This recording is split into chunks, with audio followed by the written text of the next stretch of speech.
Witam Państwa na naszym spotkaniu, które będzie... Ladies and gentlemen, a warm welcome to you. And today we have a meeting on our artist Franciszek Orłowski and his book, Work for Small Change. That's the title of the book, which is an attempt to have a look at a vast part of the so far of the works that Franciszek Orłowski so far created. Franciszek is not here for the first time. In 2015, he had an exhibition here at Ujazdowski Castle. Here we have a lot of space still. But this book is not only a reference to that exhibition. It's an attempt to have a broader look at his artistic works.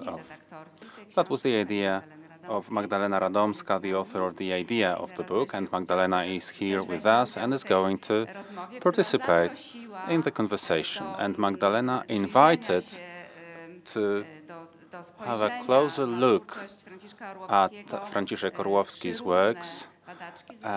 Three people were invited from different parts of Europe. Bryzgel, one of them, is here today with us and is going to take part in the debate. The co-publisher, the Arsenal Gallery in Poznań, and Mr. Marek Wasilewski. Now, I'll give the mic to Bogna Świątkowska, the moderator of today's meeting. Please take your seats. That's the idea of our meeting. You're supposed to be here behind the table and talk. Okay.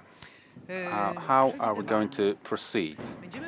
In a predictable way. We're going to talk about a book that you still haven't read, and a few of you had an opportunity to scan through this book, and we're going to have our eminent participants, panelists, and the author is here with us, and we're going to talk about his work, which is so exciting in order to practice different kinds of rhetorical figures, thanks to which you will have an opportunity to speak out, to say something even critical about his artistic practices and artistic works.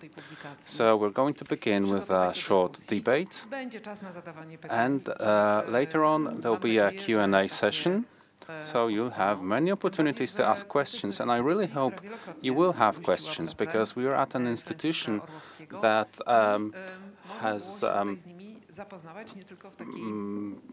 hosted Franciszek Orłowski's works, so you already had some occasions to get familiar with Franciszek Orłowski's works. Let us begin with something really, really simple that possibly will allow us to enter into our conversation about the book. The title is very meaningful and very interesting. So I would like to ask Magdalena to say something about that. You are the initiator of this book, and thanks to you the book exists. What does the title mean to you?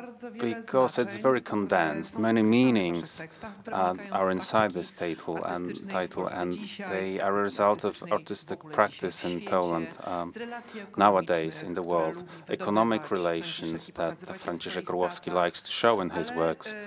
And all this is in the form of a publication that has in itself some features of distinction and belonging to one of the worlds. So let me ask you about being consistent, about being coherent,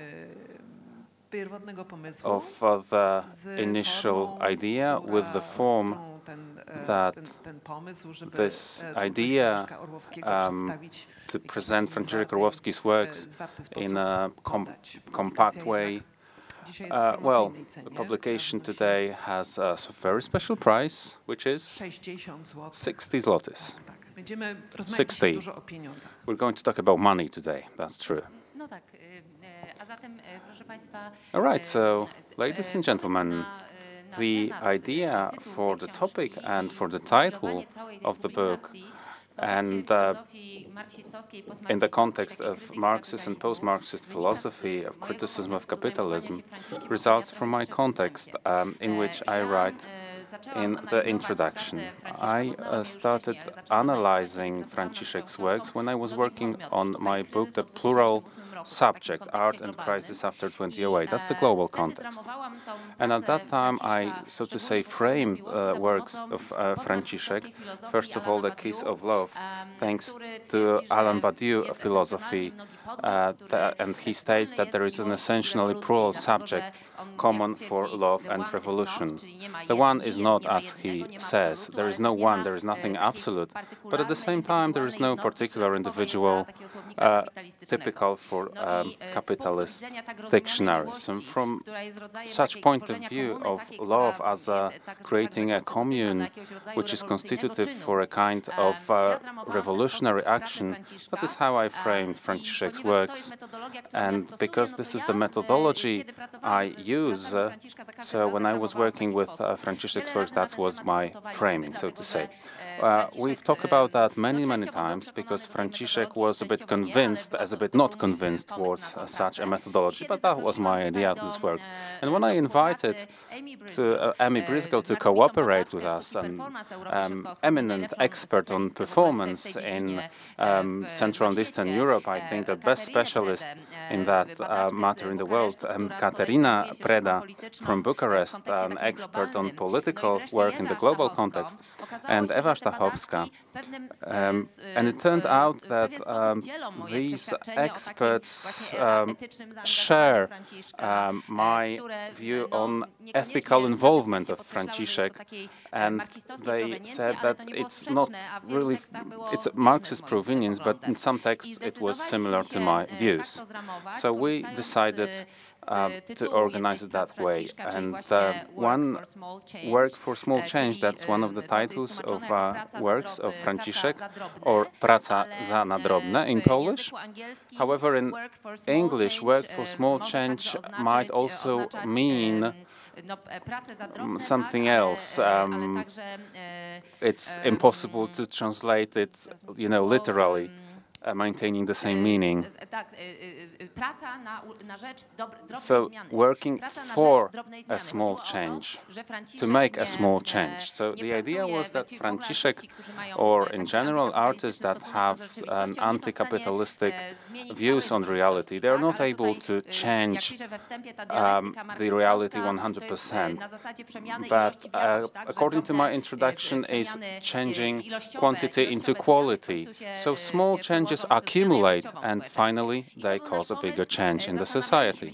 So that was our idea, and we were really thinking hard how to translate that into Polish. And my idea was to put the slash. Okay, so we decided to include the slash in the Polish title. So that was my idea in order to transmit this double meaning, praca za drobne, which means precarious situation, working for small amount of money. And it's a problem of some artists and investigators, and also praca za drobne, which is a work that is not really appreciated, which is not significant to the society, according to some people. Well, that is why the title is a bit complicated, and we did our best to translate that, and thanks to our graphic designers, it looks really good. Full Metal Jacket, thanks to them. The text is very coherent with the illustrations. So thank you very much for this introduction. We'll be coming back to what you said. Franciszek, you read all the text about you. Okay, so you did read all the texts about you, all right. So maybe you could give us some comments which thoughts you believe are the closest to your feelings. Because I must tell, this publication, these are 4 really big texts that analyze the works of Franciszek, and he's not at the end of his artistic path. You are still a young man, and you already have a publication that very thoroughly analyzes all your works, including the work that you created at your university, if I remember correctly. That is why I'm very curious. Are you able to find here some content that you believe is something close to you? Something confirmed by analysis, or maybe some of the analysis, well, the texts were written by women only, which is also quite interesting in the context of this book. So which conclusions included in the essays interested you, first of all? I believe that what is interesting in this publication is that the authors, the women authors by Magdalena, they have a very diverse way of commenting my works, and there is a variety of views towards my works. So that is why, for me, it's really difficult to indicate one thought or one fragment that would be the most essential one. All those texts are very close to me, so to say. However, I'm not able to define or to say clearly which one of these analyses seems the best to me. It's simply impossible. So a lot of good work of 4 wonderful authors, and for sure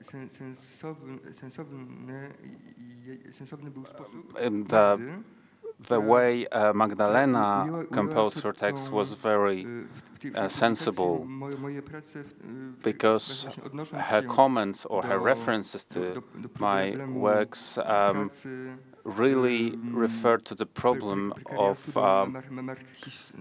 precarianism and Marxist theories. But I also think that what is important is that those texts are really readable.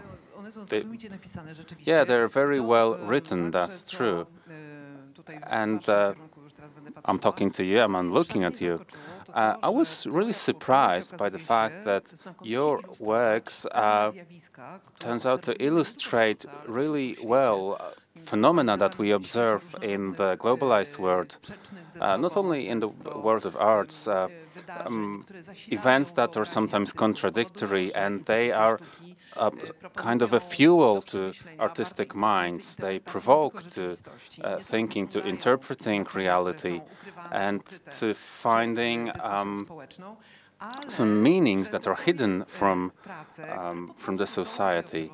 And also your works that are observed as one another event of many events of the very diverse life of visual arts in Poland, that they really well refer to the discussions that take place or have taken place in the recent years.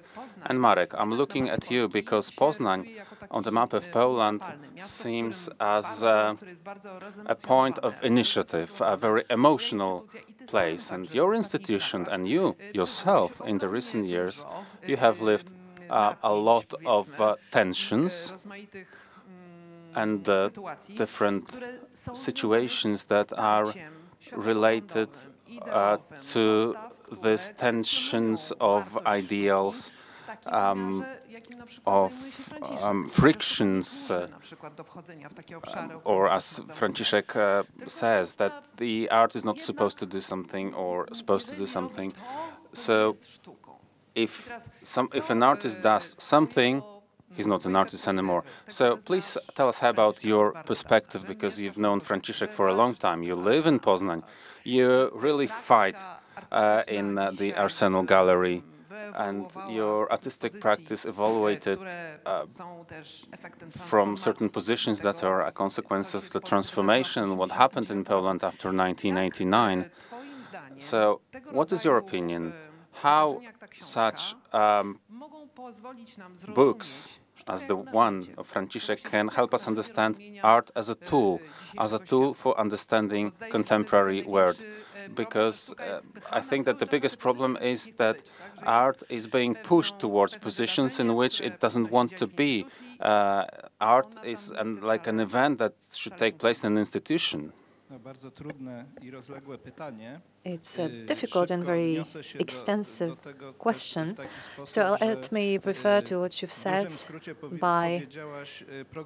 Well, you referred to the program of the institution that I'm managing. I'm a director of the Arsenal Gallery in Poznań, and I manage it with the idea that art should be used as a tool to understand reality. This is why I undertake certain topics and areas in the shows that we organize, and that's why we have those tensions and frictions and attacks. We are being attacked as well, as you mentioned, but it's not the right place to speak about it. We should speak about Franciszek here. So in the context of the city of Poznań, I can say that Franciszek is very lucky, because first of all, he was born in Poznań, a great city, great city to live in. He went to the Art University of Poznań, which is one of the most interesting art universities in Poland. I don't want to irritate anyone, so I will not say it's the best one, but I'm sure it's one of the most interesting ones in Poland. And I hope we will continue this way in the future as long as possible. So in that academia, in that university, Franciszek was lucky to be in the really prime time of the intermedia institute. He worked with Leszek Knaflewski, with Mirosław Bałka, with Piotr Kulka. So he was in a very interesting circles, and that allowed him to develop well. I also know the academia, so I can tell you that Franciszek analyzed it as you analyze a virus, every single atom. We never knew which course he was studying, which grade he was. I believe he didn't know him himself at times. And it's really amazing that in all that chaos, it might be a method of work used by Franciszek as well. It's backed up by an iron strong consistency. He didn't want to fit certain institutional frameworks or definitions or some assumptions imposed on him. He was an element that did not fit any box. No matter how much you turn it, it wouldn't fit fully. So for an artist, this is, I think, the basic quality that gives them hope for the future, that he will continue not fitting anywhere and causing friction everywhere, which will lead to interesting projects. I must say that when I think about art and theory and the concept that art illustrates theory, this theory or that theory, or that illustrates the problems of contemporary world, I think it works slightly differently. Not only in case of Franciszek, but here we see it all the more clearly. The artist is not like thinking about the newest philosophical trends and say, let's apply this philosophical trend to my work. He rather uses his creative intuition, his feelings, sensations that Magda also mentioned, some kind of energy, impulse, and consistency of his creative methods. And slowly but surely he keeps developing. And he consistently looks at the world in a way, looking where others don't look, and seeing that others don't see, seeing certain gaps in reality. When nobody looks because they think it's not important, for example, where a homeless guy or an alcoholic is sitting on a bench in front of the university, everyone just passes by as fast as they can because he stinks. One of my favorite works of Franciszek, the movie about shooting sculptures, firing at sculptures. So the art university, together with the army, have a kind of pragmatic deal. Like, you know, we produce so many human figures, we don't know what to do with them. You need human figures, and you can pay for them, so why not make a deal? And he shows what happened. What's most interesting in Franciszek's works, they are not illustrations, because very often they are too complicated. You have to really think, what is it all about? So they have multiple layers, and they cannot be interpreted in one way only, or saying that he's on this side or the other side. He can be on multiple sides at the same time. He does not have to be consistent. He is not like a poster or a flag. I think that he should put us off balance. And I think that many of his projects do that quite successfully. I'm happy that you've said that, because I wanted to ask Amy, in Franciszek's works, there's a lot about hiding, about hidden intentions, hidden meanings that you have to find and name, about people who are excluded. There is a lot about looking in between, searching in between of reality and art. Like one of the titles in the book says, Amy has written a text for the publication about performativity. This is something completely opposite. Performativity is visible, is revealed, and is dynamic. So I would like you to analyze dynamically the performativity of Franciszek's works.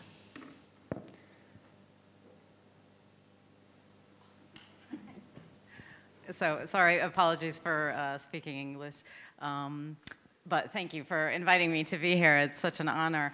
That's a really interesting division between this idea of performativity and something that's visible, and then this idea of searching for something that's invisible or hiding. I actually see the performativity in the opposite way. So the performativity of the viewer getting involved and searching or looking for that thing.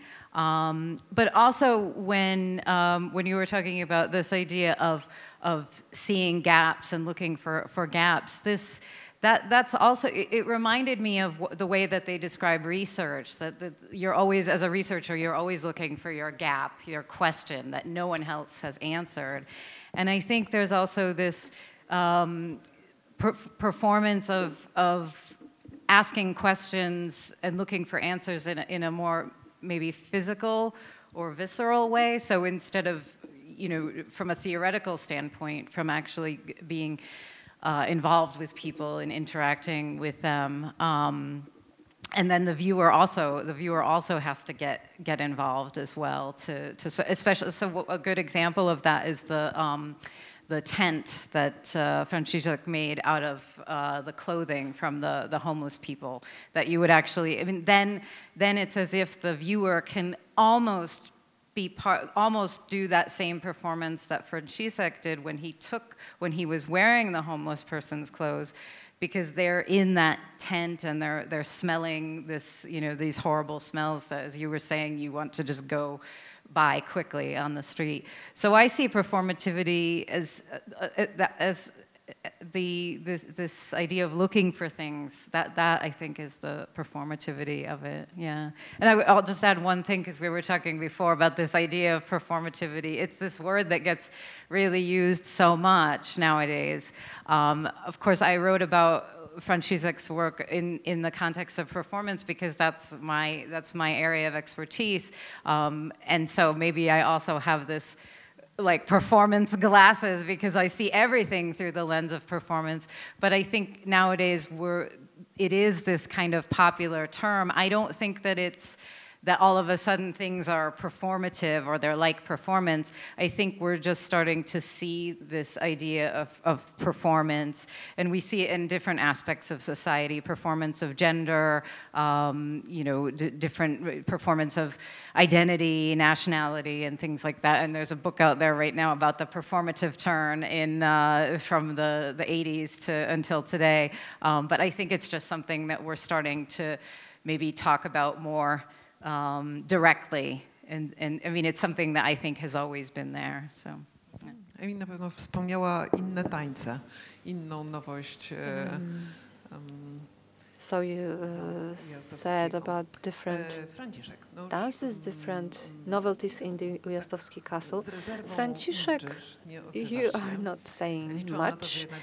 I was hoping for you to interrupt us, to criticize us, to protest.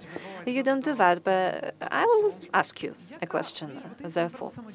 You are a very independent person, and Marek said it very nicely, that you are unpredictable, that you're an artist that is not easy to control, but you're very consistent. So where is your space of interaction that you care for most? Is it in the spaces where you do your works, or maybe institutions where you exhibit your works? I am very glad that you mentioned these two levels of my practice. I think that the moment of the experience itself that you've mentioned, and living through certain things in my works, through my works, this is an intellectual and emotional driving force. On the other hand, when I show my works, when I put them on display, I'm trying to think about the exposition, about the space in which the viewers will have contact with my works. So, for example, thinking of certain works and enclosing them into a given form, putting this project in an exhibition space, I think that one of the most important things for me would be that I'm thinking to make projects in a way that will give the viewers space of speculation. So we can think about... We are not sure what to think. We have some area of doubt. Think, what did you do? That coin, where did it go? Where did it end up? What was the fate of that screw? Yeah, I was also very moved by those two projects of yours. I hadn't known them before. Maybe some people in the audience probably knew them, because in your magazine, Romuald Demidenko made an interview, many years ago, that's true.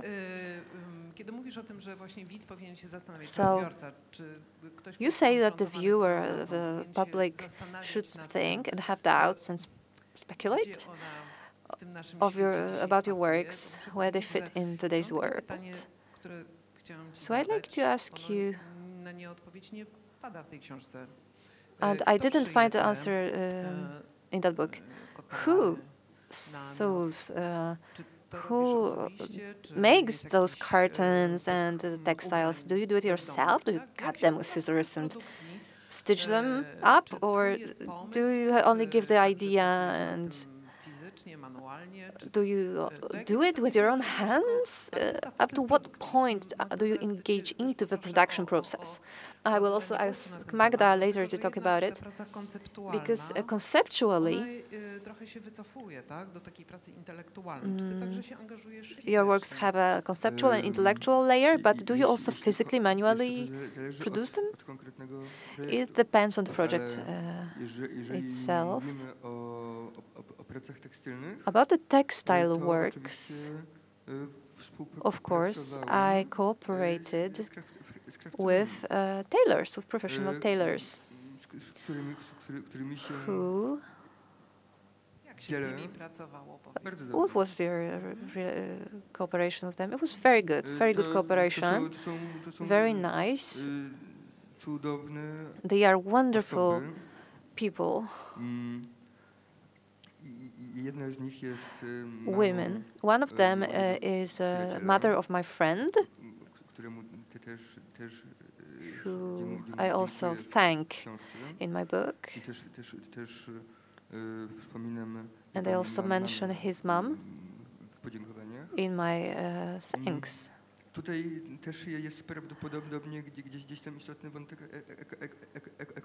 I think the economic factor is also important here. So there is a division at the production level. For example, in the context of the presentation, I divide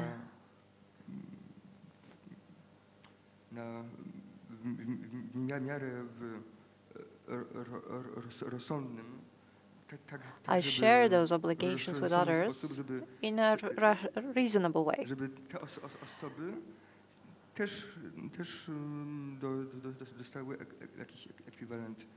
I also want to give them some equivalent of the value.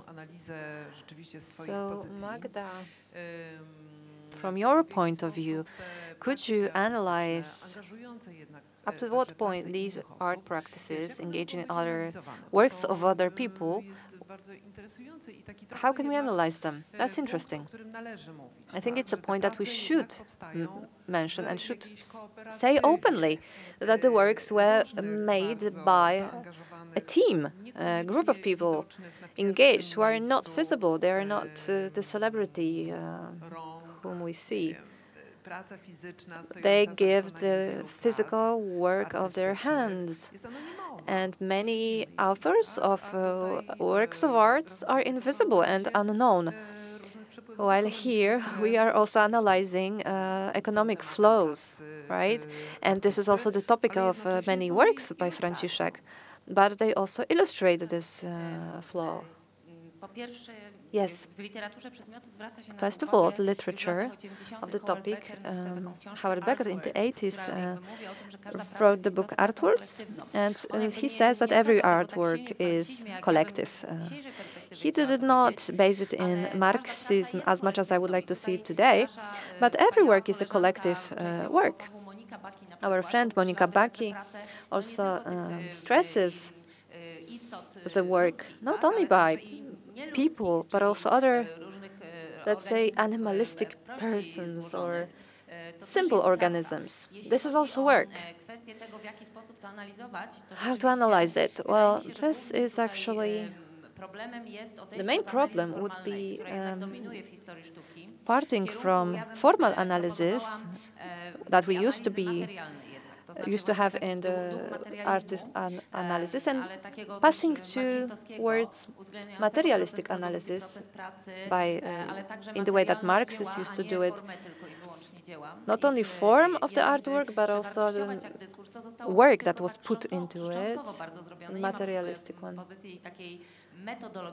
So there is no methodology that would allow us to apply it easily, but there are certain researchers who do it. I'm also one of them. I would like to give up a formal analysis, which was very oppressive, and now it allows me to describe in the same way as you say, to write about these works, taking into account work of different beings, not only people. So even the Communist Manifesto by Marx and Engels contains one postulate saying that when we eliminate the classes, the class divisions, would make the division of work disappear, the division of labor disappear, which reproduces this system of benefits, of social benefits. There are people who do intellectual work, but the cleaning lady in the institution, the gallery, will always clean every day, and she will never sit at our table. I'm very sorry. Do we have our directors here? Maybe the cleaning lady can also join us at the table, and I would like to moderate that meeting. It's also about social utility, so to say. So the work of tailors, of security guards, it's also important socially. And that is why Franciszek is forced to take advantage of this work. He's not qualified to do everything individually. And it's also the economic distribution is also important. And when it comes to copyright, because that people are not in the book as co-authors, well, I believe that copyrights are a problem that should be treated differently, because also scientific works, like Leszek Kołakowski, for instance, he doesn't mention the philosophers he refers to. So maybe we should think about that, not only how to include that people in the distribution of the symbolic level, or how to exclude the artists in the discourse and at the symbolic level. In the Black Book of Artists by Mikołaj Iwański, Katarzyna Górna, and all the group of researchers that were working about this problem of work today and then translated very important texts into Polish. I really recommend you that reading that text. So it's all about the discourse, and adding to what Amy said, the performativity of Franciszek could be framed by discourse, Marxist discourse by a deed, not act, but as a deed, something that changes the relations within the base, not within the symbolic system, system of culture, but something that touches the social and economic relations. So I believe not only Franciszek's works, but many artists involved in criticisms of capitalism in Central Eastern Europe and other parts of the world, it also touches that base and changes the relations within the base on the condition that it shows and materializes things that are invisible, that create this oppressive discourse because it works as something invisible, invisible work, for instance. Well, it's a work that never ends because this process of revealing lasts and for decades. And that is why I'm not going to ask you if materialistic analysis or formal analysis, if it makes you feel fearful or something. But anyway, you can say whatever you want. But before the Q&A session, let me ask you if this atmosphere of today's world, in which many things happen that as a consequence, we cannot concentrate on these subtle things that happen in the cultural institutions, artistic practices, analyzing art. There are things happening that steal our concentration, our focus. A strike of teachers in Poland, for example, a group that is really underpaid. They are working for small change, and they live in conditions that are, we believe, that are rare, not to say a different word, and other groups of people are also underpaid here in Poland, like academic researchers. So things are happening and art is disappearing, and so art is like a space of in which you can behave in a radical way, you can have discussions, but art simply loses with the emotions of the external emotions of today's world that come from the world of politics, economics. Well, I mean Brexit, for instance, the USA, what's happening in the USA, the international relations. There is no part of the world that is calm and excluded from all that turbulence that's going on in the world. So, position of art and artist in such an external environment. For sure, it has to be defined in a new way. Maybe the artists are defining it in a new way. So maybe you could share your thoughts on that?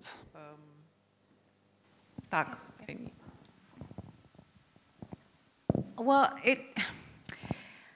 it's interesting that we like to compare, you know, the way that things are now with, or to say, oh, the world is in so much turmoil now, Brexit, Trump, all that.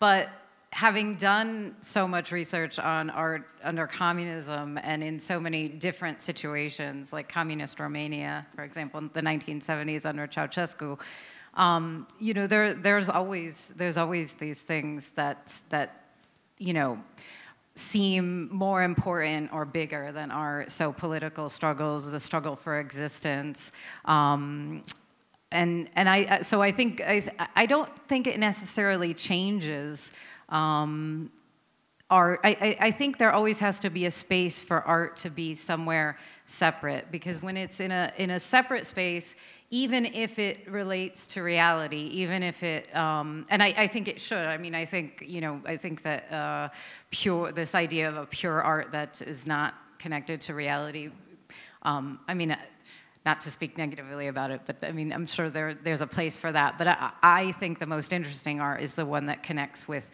real people and real issues. But I think when it exists in that separate space, that's art, it enables people to engage with it. Because if it's pure politics or if it's pure activism, then people might not be as willing to engage or you know, think, oh, that's not for me. But when it's in this context of art, it allows you to sort of, it allows for both sides, I think, to come together, because it allows for a space for debate. So I don't think that it necessarily changes art. If anything, it opens up more opportunities, I think, for artists, because they see these things. And I notice that in the places where there are the most turbulent things going on, or the biggest political problems, that's where the art. I was just in Split in Croatia recently, and there's so many artists there working on social and political problems, and you see that here in Poland too. I think there's and in very subtle ways, so that you wouldn't think it's directly political. I think it allows people to engage more with it. That's what I think. Thank you very much, Marek. You know, it's very difficult to say if art is really necessary for anything at the time of a global catastrophe of humanity.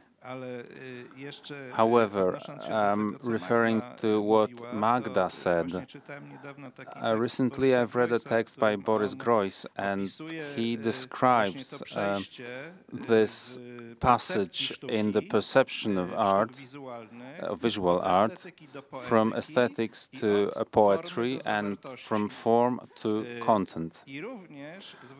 And he also draws our attention to the fact that this going away from this aesthetic view or expecting the so-called aesthetic experience. So the consequence of that is that we shift our focus from the expectations of a visitor of an exhibition, or we move our focus towards the artist. So art maybe should satisfy the expectations of the artist and not surrender to the terror of conventions, of people who visit the art galleries. So now, trying to answer your fundamental question, you know, last year, for the first time I visited Madrid, and I was able to see all the panorama of Spanish art, all that big museums, and I was really struck by, I was very impressed by the way of how this art was related or connected to history and trauma, pain, death, fear, shock, and that's the best art actually coming from that things, and you cannot deny that. Art very well describes all that things, and looking after many years, we can see that those pieces of art really say a lot. Maybe it's a consequence of the times we live in. I mean that our perception is more vivid because of the situation that a catastrophe is going to happen soon. But I have an impression that the art that gets inside the culture really deep is the art that results from getting in touch in different ways, not necessarily pompous way, that results from the shock of getting in touch with this difficult reality. Okay, Franciszek, you have the microphone. In order to do what? I'm looking at you with hope.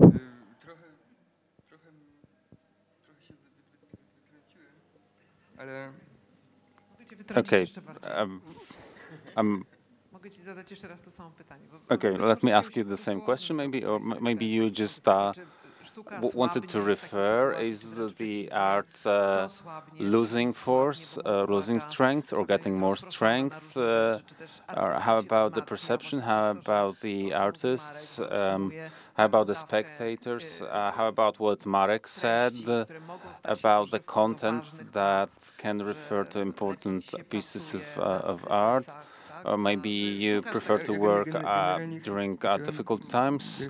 Well, in general, in a way, I wanted to mention that very often the situation of an artist is very schizophrenic.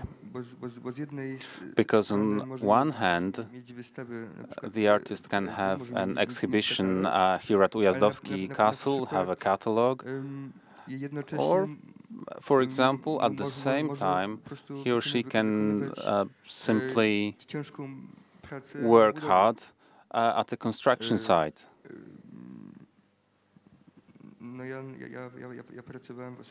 I used to work not a long time ago. I spent 1 year on a construction site. Wait. What did you construct? What did you build? Well, actually, I was demolishing. Yes, that's, yeah, demolishing. And I was also responsible for wooden floors. I was sanding floors. Artists is not an isolated word.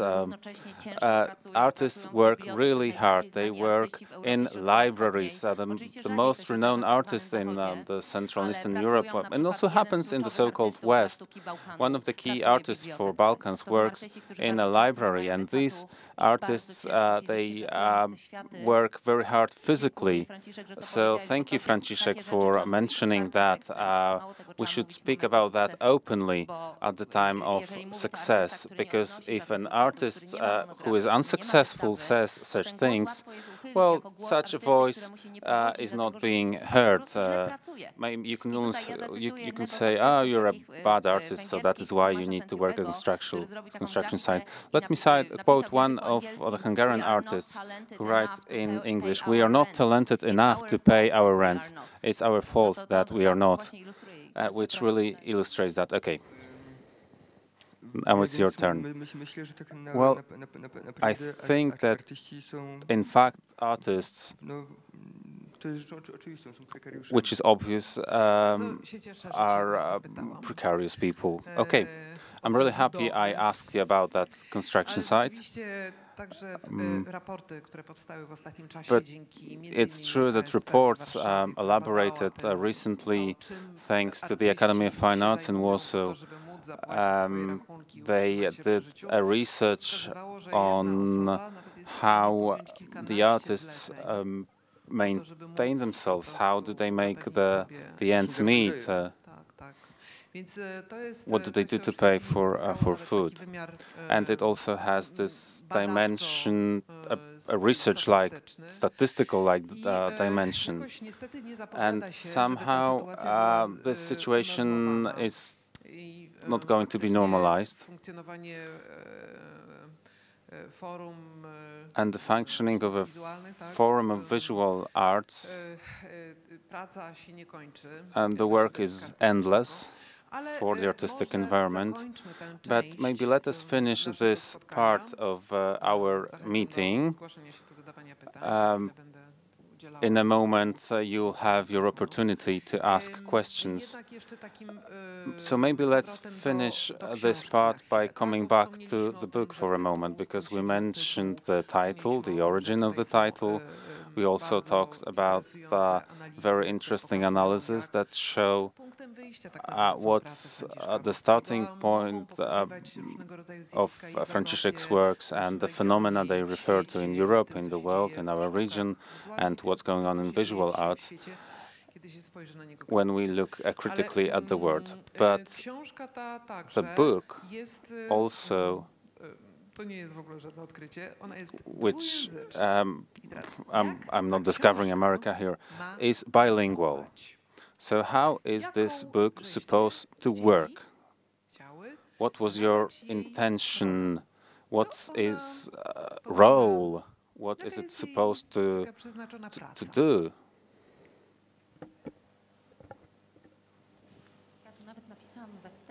Even in the introduction, I wrote about it. I can read it out to you.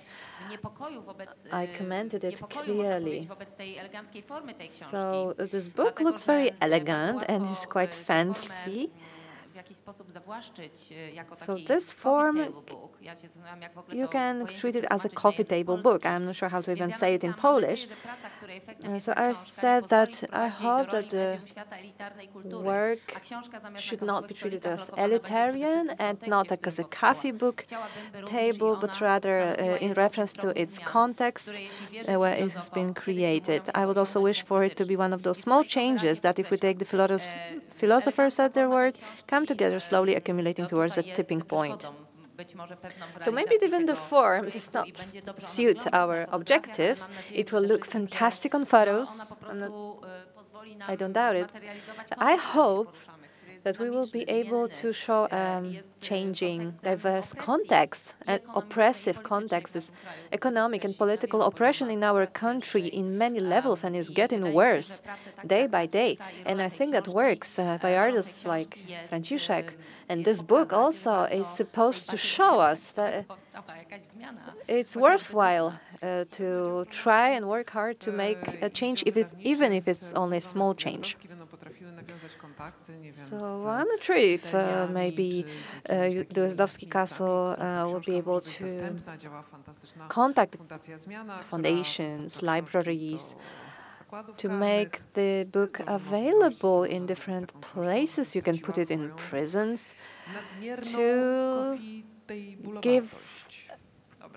to give away a little bit of the coffee table book vibe.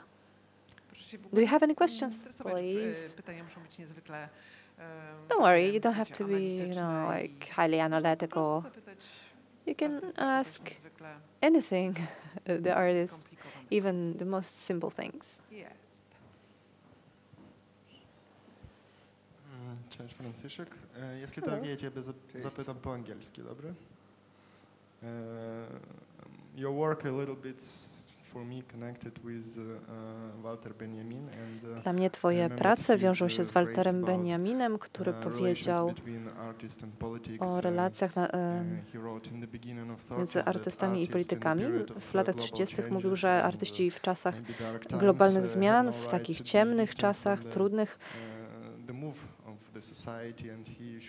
nie mieli dystansu i powinni być jak najbliżej społeczeństwa i tych zmian.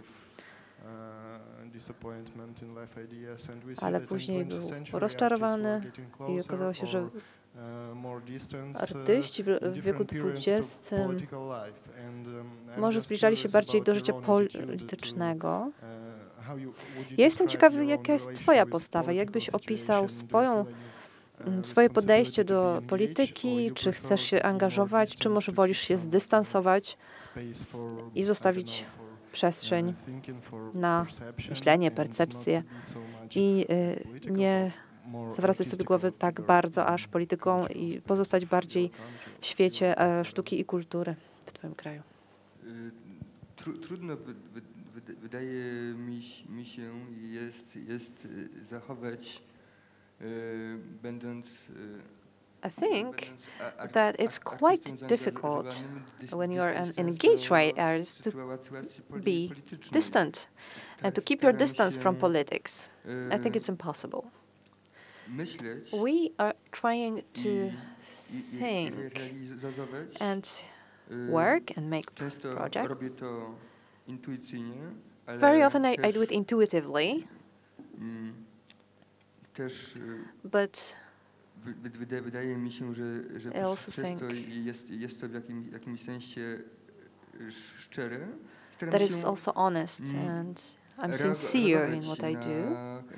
I try to react to what is going on, to react to limitations resulting from the political situation. Chciałbym tutaj I would like to mention jedną z prac, które one of the works that I made recently. This work is called This Blood is for You, której zresztą partycypował brat osoby, który jest dzisiaj one of the participants is a brother of Natalia, a person who is with us today. Mówię o Kamilu, który her brother Kamil gave blood mojego projektu in the context of my project of making my work. Kamil jest półsyryjskiego pochodzenia i oddał krew is half Syrian and he gave blood for the Polish blood bank. So in a sense we may say że narodowy zbiór w jakimś sensie się poszerza, extends, is becoming wider. A jednocześnie and at the same time, dawca always the donors remain anonymous. Therefore, blood that Kamil gave can save the life of or help someone heal, and we don't know who will take that blood. Maybe someone who is very nationalistic or xenophobic. And I could find many examples of similar things in my works, starting from what we've already mentioned, the idea of work, of labor. W tym pytaniu też była bardzo ciekawy wątek Your question contained an interesting topic of disappointment of leftist ideas. Could you comment on it? Would you like to?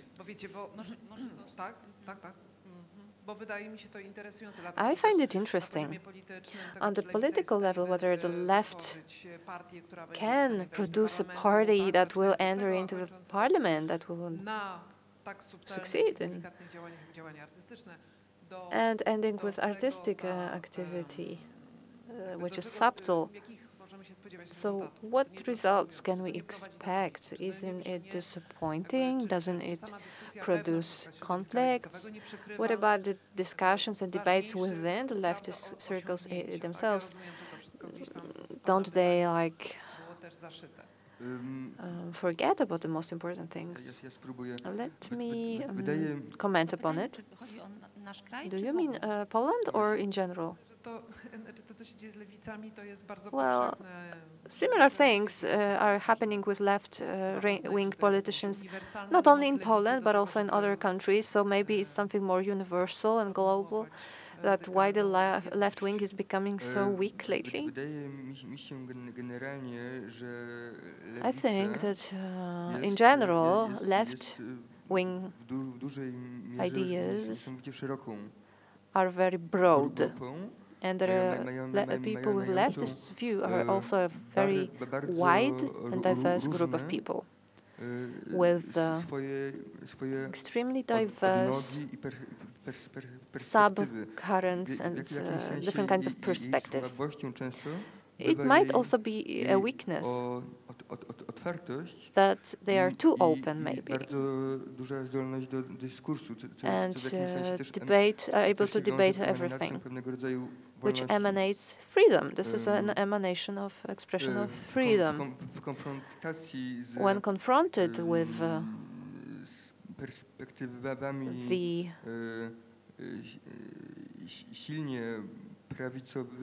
strongly rightist perspective, which is very radical, up to the point that they don't always find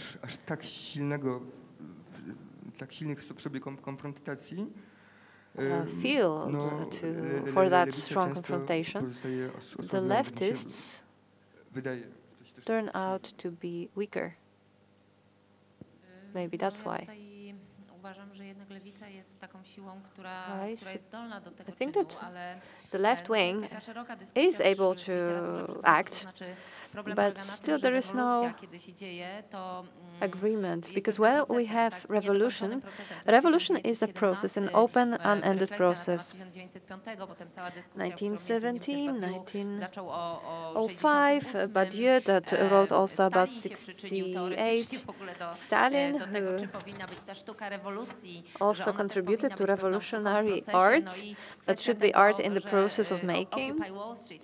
Occupy Wall Street movement. Yes, it's also about the fact that if you don't succeed, doesn't mean that you shouldn't try anymore, that you should give up trying. Krzysztof Wodyczko speaks about it. And Zizek also says that we should fall and get up and fall again. Leftist wing and revolution in the process is contrary to the dictatorship of the proletariat and dictatorship of the party. So we are against those kinds of fossilized systems of power and the government, so that might be not coherent. On the other hand, we have a wide discourse about proletariat, but not necessarily related to self-awareness of proletariat. The director of Arsenal Gallery is allowing me to make a reading about a work, not for the students, not for pupils or school kids, but for the proletariat, the working class, let's say. So that's what I wanted to do. And different ways of economic and political reflection might be even less perfect. Also, the term leftist is applied to anything in our country that is not extreme right. And sometimes I'm very surprised to find the word used, applied to people whom I find rightist and not leftist. The word lewak, which is slightly offensive, could be used as offensive in Poland in reference to people with leftist views. So the terminology is not consistent at all. Of course, there is a crisis of a leftist wing, of the left wing. It's a deep crisis of everything that is not related to the governing party. But we could see many layers. The culture of death, the culture of fall, but that's not the topic of our meeting today. Do you have any more questions to the artist or about the publication?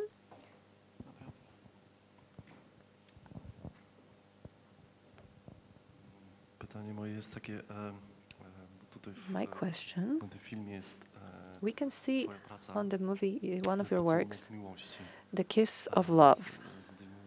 You take off your clothes and switch with a homeless person. Why did you choose this title? Why? Homelessness and Kiss of Love? I don't understand. That's my question.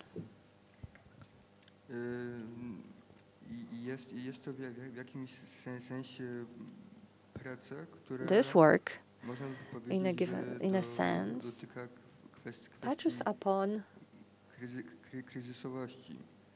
a crisis, some kind of a crisis situation. And also it speaks about relationships, interpersonal relationships. Relations. So love is perhaps this element that should bring people together and liberate them, don't you think?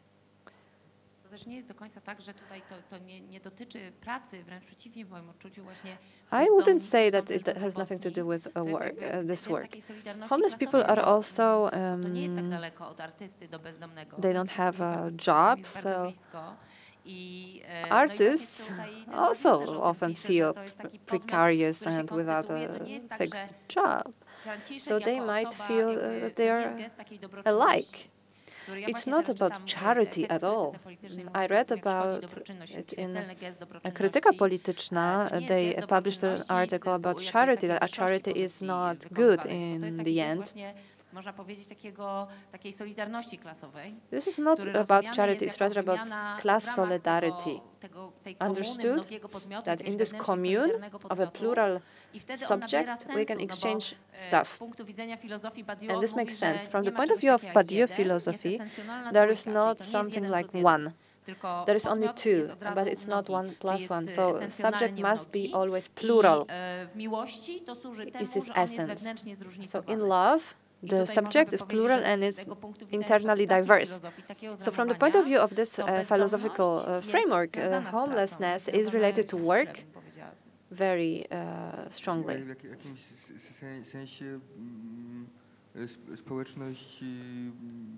The community of homeless people, in a given sense, could be viewed as a group of people who work for the cities.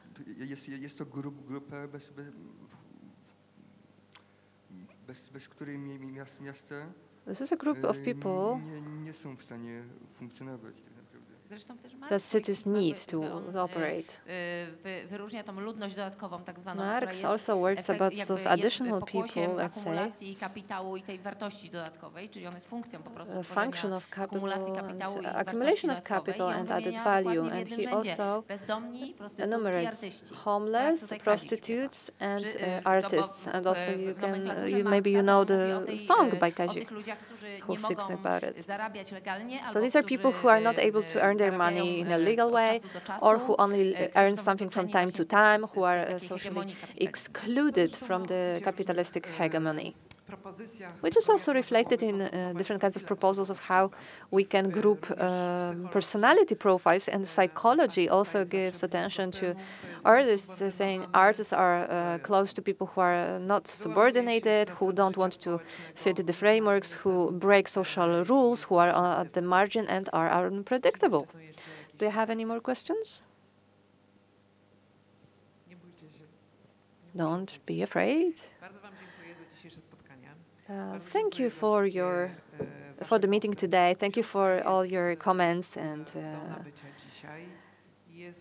conversations. The book can be bought today. It's also available in the reading room of the CCA Ujazdowski Castle. And it can be made available for those who don't want to keep it on their coffee table. We did a lot today, a lot of work. Do you have any questions? Yeah? Okay, come on. Yes, I have a question to the artist about the book. The question just came to my mind when you wanted to close the meeting. Are you happy with the form of the book? Do you feel it's adequate? I don't know it. I have only looked through the pages together with the movie that we can see on the screen. And I think it's too aesthetic, too good-looking. It might seem like a monument, like something distant, not close to us. You said that you wanted the book to work. And in my opinion, in your practice, the things that are important for you in your practice are not well reflected by the form of the book, perhaps. For me, in a way, this form, the form of the book, is very raw and crude. It's some kind of gray canvas. I agree with the critical voice. We contracted work on the publishing, the editing form to people who are professional editors and who professionally prepare books. So we trusted them, simply. It's not true that the graphic designers invented the form themselves. That's not true. They also consulted things with me. And I